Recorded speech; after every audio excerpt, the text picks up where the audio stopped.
Salut à tous, c'est Clément Random.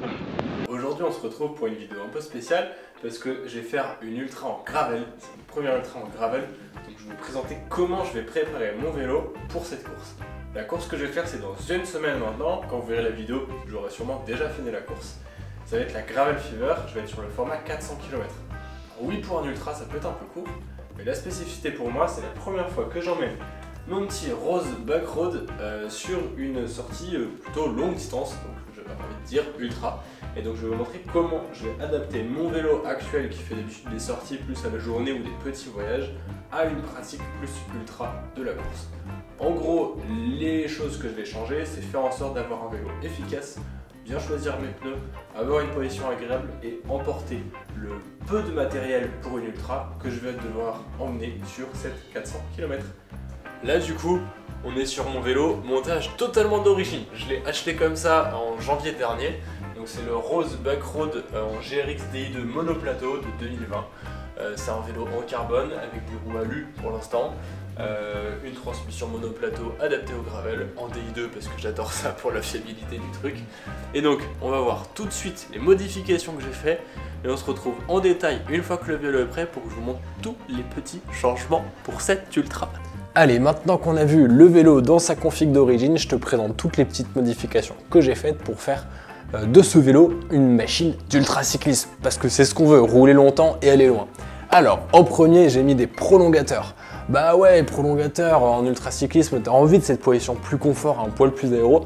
Donc là, j'en ai mis dessus. C'est un modèle que je te conseille pas forcément parce qu'on peut pas mettre d'entretoise pour les surélever. Parce que ce qui est important, c'est d'avoir une position confortable. Si on cherche une position confortable avec les prolongateurs, on veut un truc qu'on puisse régler et avoir le dos pas trop courbé. On n'est pas des triathlètes, c'est pas le but aujourd'hui. Ensuite, en termes de bagagerie, parce que oui, en ultracyclisme, tu as besoin d'emmener du matériel. Moi, j'avais mes affaires de pluie, des affaires un peu plus chaudes et surtout de la bouffe, parce qu'on adore manger en ultracyclisme. Alors, sacoche de cadre, j'ai une Copra, c'est du fait sur mesure qui est fait sur mesure pour mon héroïne, mais qui marche très bien sur ce vélo. Là, j'ai la petite Apidura, sacoche que je laisse en permanence parce qu'elle est vissée sur le vélo. Et à l'avant, c'est une petite faute poche qui m'a été envoyée par La Virgule qui font l'upcycling, c'est-à-dire qu'ils reprennent des matériaux en fin de vie et ils en refont des nouveaux produits avec. Par exemple, là, il y a de la toile de Zodiac et de l'aile de kitesurf pour refaire cette super faute poche. Donc voilà, j'utilise devant, là-dedans, c'était full barre de céréales. L'autre modification que j'ai fait, j'ai la lampe là, j'ai un bon éclairage, c'est la lampe Dynamo, c'est la Cinewave Beacon que j'utilise sur mon route en éclairage Dynamo. Elle marche aussi en la branchant à une powerbank, donc en fait ce que j'ai fait c'est que là elle est branchée et reliée à une powerbank que j'avais dans la sacoche Apidura, ce qui me permettait d'avoir un éclairage suffisamment puissant pour me tenir toute la nuit. Dernière petite modification qui m'a été envoyée par Cycling Céramique, c'est la chape surdimensionnée ainsi que les roulements boîtiers de pédalier qui sont eux aussi en céramique. Ça permet d'avoir un gain entre 4 et 6 watts en permanence pendant que tu pédales. Donc c'est un petit gain certes, mais pendant 20 heures. Quand il y a un petit gain pendant 20 heures, bah à la fin ça peut faire une petite différence. Donc voilà, c'était l'occasion de tester, c'est assez cool. La différence, évidemment, elle est faible, mais elle est perceptible. Je trouve qu'on a une sensation de pédalage vraiment plus fluide, plus souple. J'ai l'impression de pédaler sur un petit nuage, donc c'est assez agréable. Et en plus, c'est magnifique et c'est une boîte française, donc c'est fait en France. J'essaye de travailler un maximum avec des marques françaises parce que c'est ce que je veux soutenir.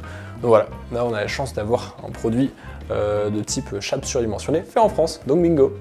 Voilà un petit peu sur le vélo que j'ai utilisé. Alors il y a un dernier produit, le capteur de puissance que je n'ai pas reçu à temps. Je l'ai acheté, mais je ne l'ai pas reçu à temps pour la course, donc je le testerai la prochaine fois. Voilà un peu comment j'ai transformé mon gravel classique en machine à ultracyclisme et gravel. Et franchement, ça a super bien marché, on s'est grave éclaté sur la course, c'était trop chouette. Je finis à la 11e place sur 80, après une nuit dans des conditions dantesques, la pluie, le vent de face, la boue, enfin voilà, vraiment la totale. On est arrivé au bout, donc ça c'est nickel. Et puis dernier petit conseil, si tu mets des sacoches, mets du Clear Protect, parce qu'à tous les endroits de contact, moi j'ai défoncé mon cadre, on voit le noir du carbone en dessous. Donc voilà, si tu veux pas avoir un cadre tout éclaté en peinture, protège ton cadre.